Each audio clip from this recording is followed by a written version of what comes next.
What's going on, y'all? It's your boy 41 Pop, and we back with another video. Hey, yo, make sure you like and subscribe, all right? Got another dark tale for y'all, bro. I ain't gonna lie. If you like horror stories, you like theirs, this is for you. We got a crazy mom on the loose. Make sure you like and subscribe, because I don't want to give y'all the story. I want y'all to watch it, all right? Blood all over the car. What looks like blood in there? It's not blood, it's deer meat. Shotgun shells all over the side. You said There. what? It's not blood, it's deer meat.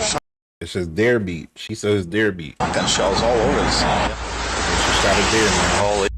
In all the cases we've covered on this channel, this case is by far the most upsetting we've come across. What follows is never-before-seen body cam footage as police make a routine traffic stop and discover a truly chilling scene. We'll also show you exclusive security footage, capturing the victim's last moments alive. But first, an investigative report on what led up to this tragic incident and the many ways it could have been prevented. Be warned, we will be covering the flaws in child protective services surrounding abusive parents and why those services need to focus more on helping the victims in these cases over their abusers.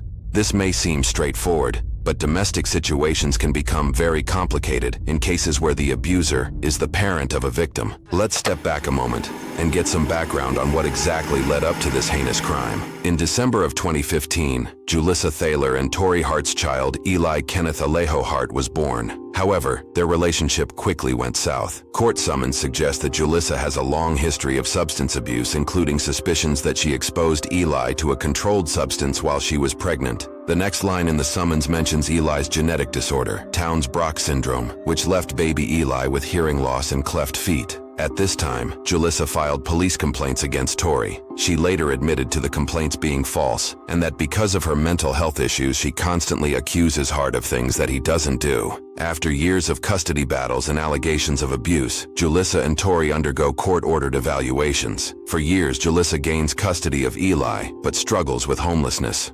In October 2020, Dakota County Social Services find Eli at Julissa's decrepit home, naked and without hearing aids. The social worker on scene could not locate shoes or clothes for Eli outside of a single set of pajamas. DCSS found a flooded upper floor bathroom, eggs broken and smeared throughout the main level, and food in various stages of decay around the main floor. Julissa is hospitalized for mental health issues, but Eli is returned to her care afterward. Around 3 months later, Child Protective Services again took Eli and placed Julissa into custody on a mental health and welfare hold. Julissa was presenting signs of psychosis and claims that she was hearing voices related to self-harm, among other paranoid delusions. This time, Eli was found with matted hair, cuts on his arms, and without his hearing aids. According to a court summons, Dakota County Judge Timothy Wormiger found it contrary to the welfare of Eli to permit him to remain in Julissa's care because of these 8 reasons, which includes Eli's risk of harm, his lack of food, clothing, shelter, and education, along with Julissa's criminal history and psychosis. Over the next few years, Julissa again and again proves she's not fit to be a parent. Throughout, Tori continuously signals to officials She crazy. This right here is crazy. She crazy. Yeah. his concerns, which continue to go unheard. She look like she might be on them things, too. She look like she just might be on that. I don't know. Here are just a few things Julissa has done, Looking according a to little a court bit summons lickish. and numerous reports. Julissa told a story of dropping Eli's sippy cup off the side of a cliff in Colorado when he was younger. Her solution? She tied a rope to herself and climbed down to get it, leaving when he was younger.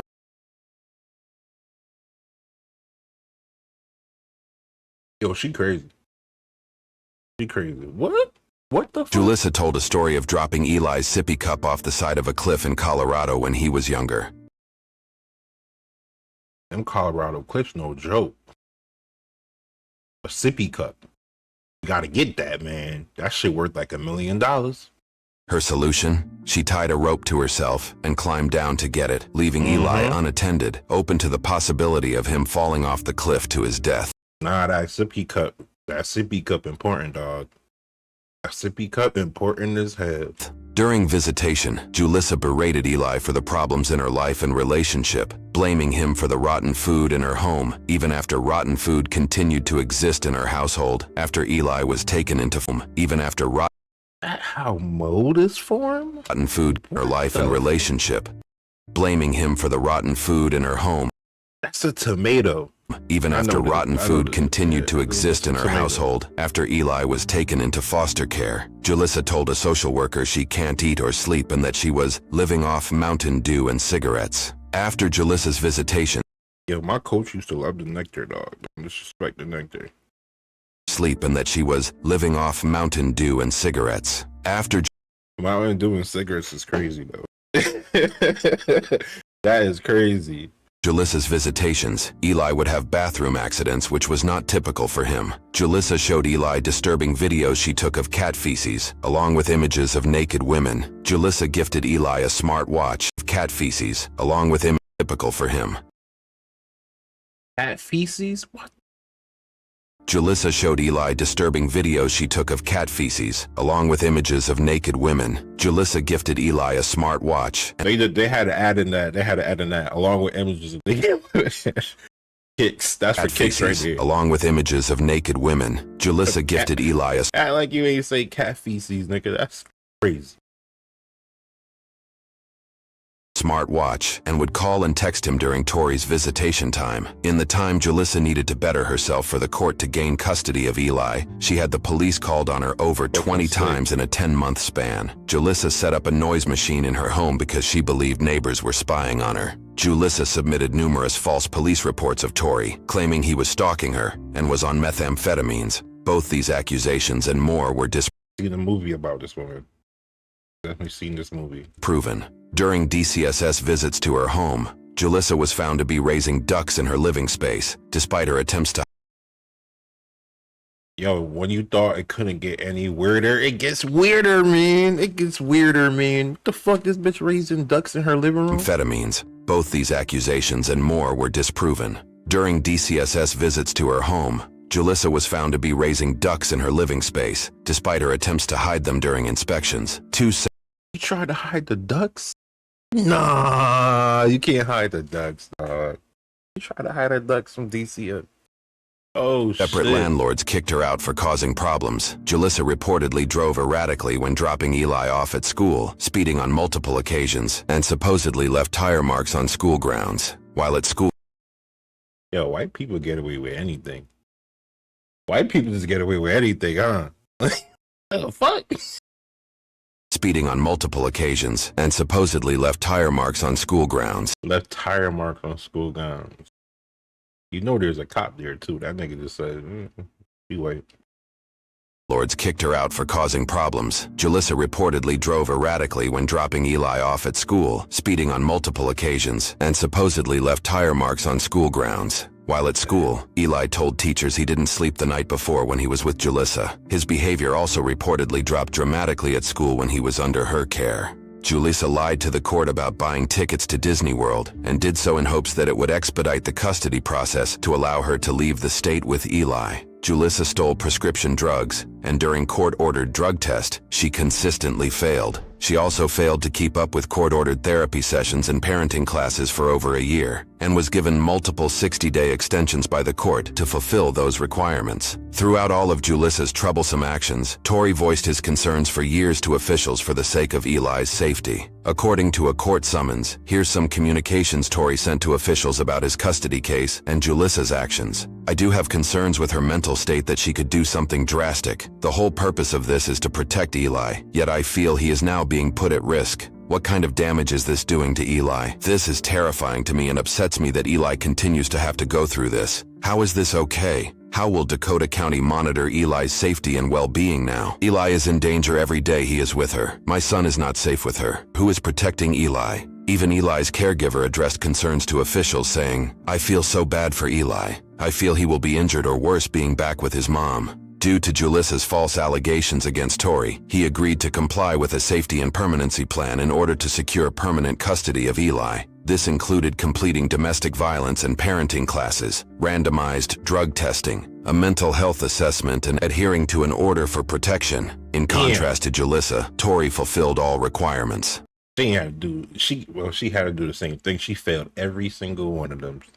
DCSS reported positive visitations with Tori, noting Eli's happiness, energy, and enjoyment during their time together. According to a court summons, DCSS reports can be quoted that, during these visits with Mr. Hart, Eli is noticeably smiling, talkative, energetic, and he seems to enjoy them. Despite the countless negative reports on Julissa and the positivity and capability of parenting shown by Tori, the court system continually pushed for reunification of the child with their mother over the father. Fast forward to March 2022. Tori filed for custody of Eli in Hennepin County Court, possibly to change the jurisdiction due to concerns about the current court's handling of the case. However, Hennepin Court said they couldn't grant custody due to the ongoing case in Dakota County, and could only move forward if the Chips case were to be dismissed. Within days, the court moved to dismiss the Chips file. Unbelievably, on May 4, 2022, the same defendant who filed all those negative reports against Julissa pushed to remove Eli from court supervision and into reunification with Julissa. Reports made on a later date cited the defendant had no immediate concern for Eli's physical well-being at the time. At this point, Eli had been in foster care for 466 days. That's sad, bro. That's crazy. That's huge right there. That's huge. Despite the recorded evidence that Julissa was not fit to parent Eli, Dakota County Judge Tim Wormiger removed Eli from the county's protection on May 10, 2022. Court summons show that a Dakota County social worker and one of Eli's court-appointed guardians both recommended that Julissa be reunified with her son. Adding more devastation to this case, a hearing was set for the very next day on May 11th, as an opportunity for Tori to raise immediate concerns to prevent the reunification. Unfortunately, the hearing was canceled, robbing Tori of this valuable opportunity. 6 days later, on May 17th, receipts show Julissa would purchase a shotgun with what was likely dozens of rounds, along with a revolver. The receipt even thanks her by name for the purchase. Just 3 days later, on May 20th, 2022, Julissa would be found for the purchase. Thank you, Julissa. Hey, yo. Just 3 days later, on May 20th, Wait. Julissa would purchase. The craziest shit, bro. They could just walk into a store and buy a whole shotgun. Or a revolver. She bought what? Just a shotgun, with what was likely days later on. The hearing was canceled, robbing Tori of this valuable opportunity. What a shotgun. 6 days later, on May 17th, receipts show Julissa would purchase a shotgun with what was likely dozens of rounds. For how much? Bruh. For $423, she got a shotty. A whole shotgun with at least, what, 8, 12. She got a couple rounds. 12, 12, 24. I don't even know how to read this shit. Like 24 rounds. What the fuck? Along with a revolver. The receipt. And she bought a revolver. But a revolver was more expensive. $100. It even thanks her by name for the purchase. Just 3 days later, on May 20th, 2022, Julissa would be found driving a vehicle that was missing a tire and had its back window smashed open. Officers would soon pull her over. Yeah, they got her here. She's driving my car.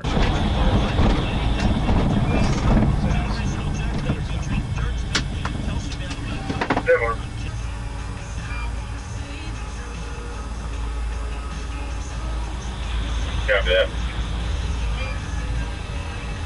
After a few minutes, 2 officers approach her vehicle from either side. According to police reports, the officers noticed shotgun shells, blood in the vehicle, and on Julissa herself, and what appeared to be gunshot holes in the back of the car seat. Julissa herself seems overly calm about the whole situation. According to police reports, she claimed the blood on her came from removing a tampon. Other suspicious claims were also made by Julissa, as seen from this limited body cam footage. There is no tire there. All right. There's what? There's blood all over the car. Traffic violation. I have a broken windshield and I'm missing a tire because some kids were shooting at my car. I had some. What looks like blood in there? And It's not blood. It's deer meat. I had a big bag and there's a farm around here that does deer meat and hamburgers. So. Shotgun shells all over the side. yeah. Despite the incredibly questionable scene the officers discovered Julissa in, the officers decided to release her, personally chauffeuring her a ride home to her apartment.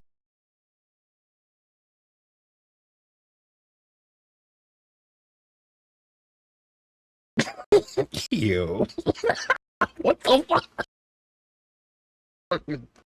Hey, yo, what? There's no way.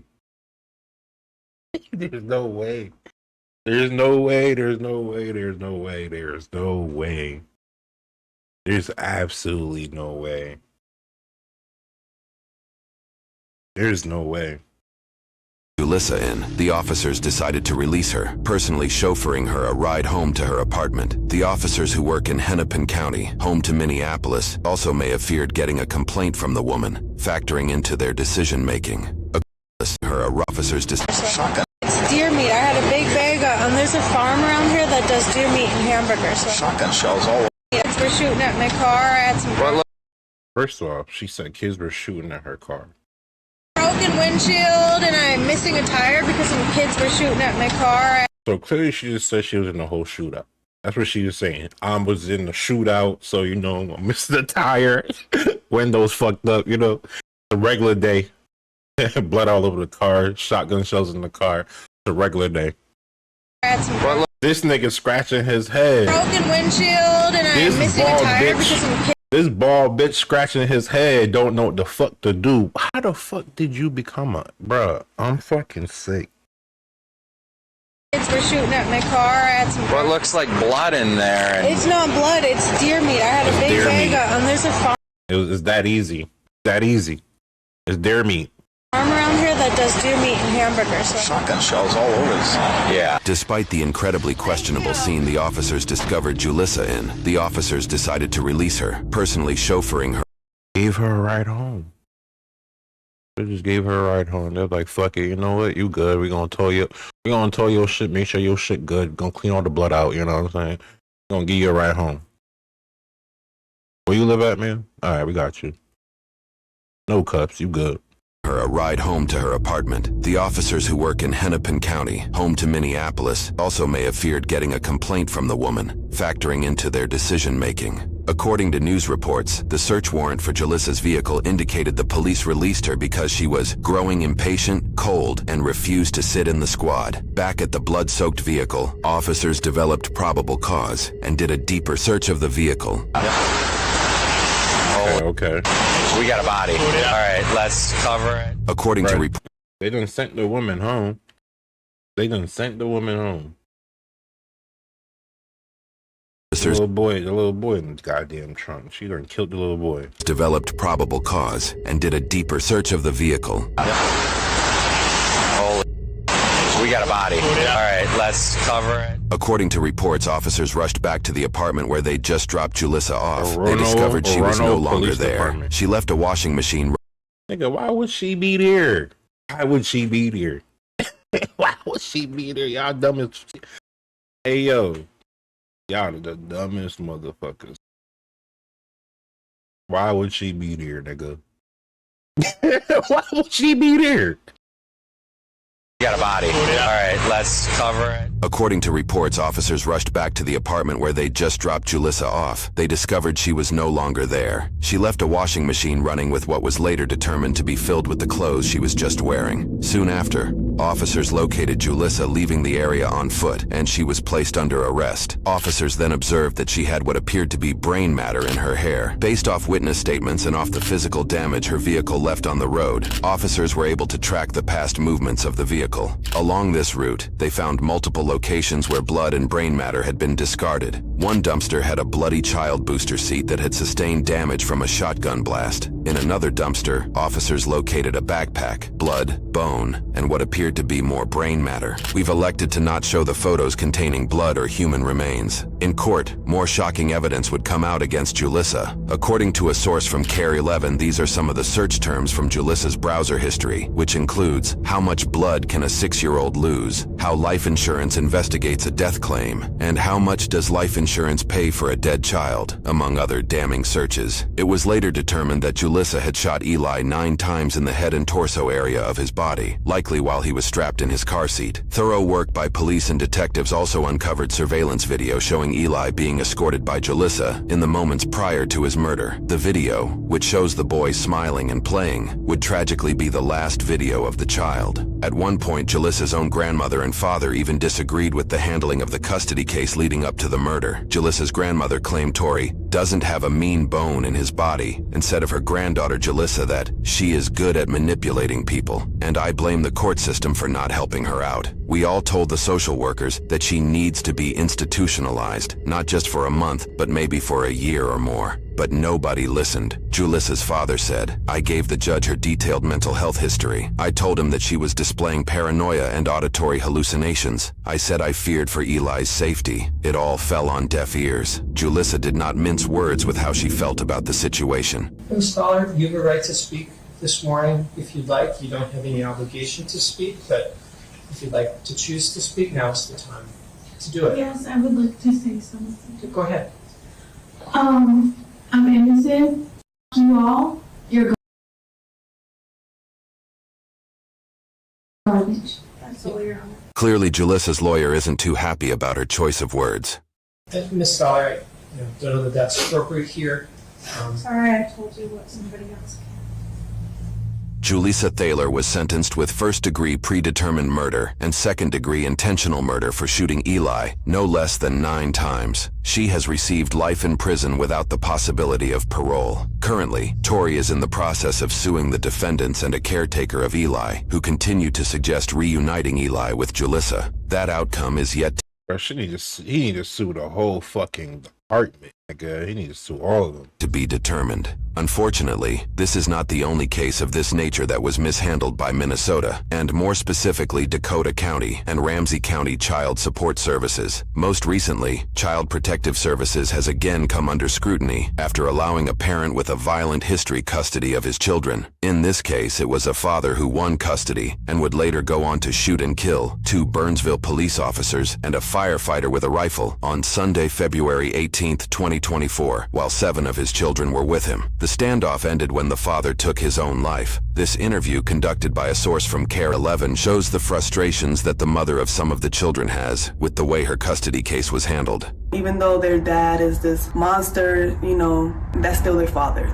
They had unconditional love for him. And it hurts me because it's like somebody so evil like that and they still get all the love from their children. He could have took them. He could have done a lot, so my main focus is just to get their mental health in order, because it's not going to be like overnight. It's going to be something that's an ongoing thing. A statement released by Ramsey County in Minnesota has this to say about these kinds of cases. In Minnesota, counties are required by law to work toward family reunification in child protection cases unless specifically accepted by statute. When a parent is found to be compliant with court orders during the period their child is placed out of the home, a child must be returned to the parent's care. Following reunification with their child, a parent is no longer legally compelled to work with social services. A family may also relocate of their own volition. Hopefully, swift changes in how cases like these are handled happen soon to prevent future They could just move if tragedies. they want to.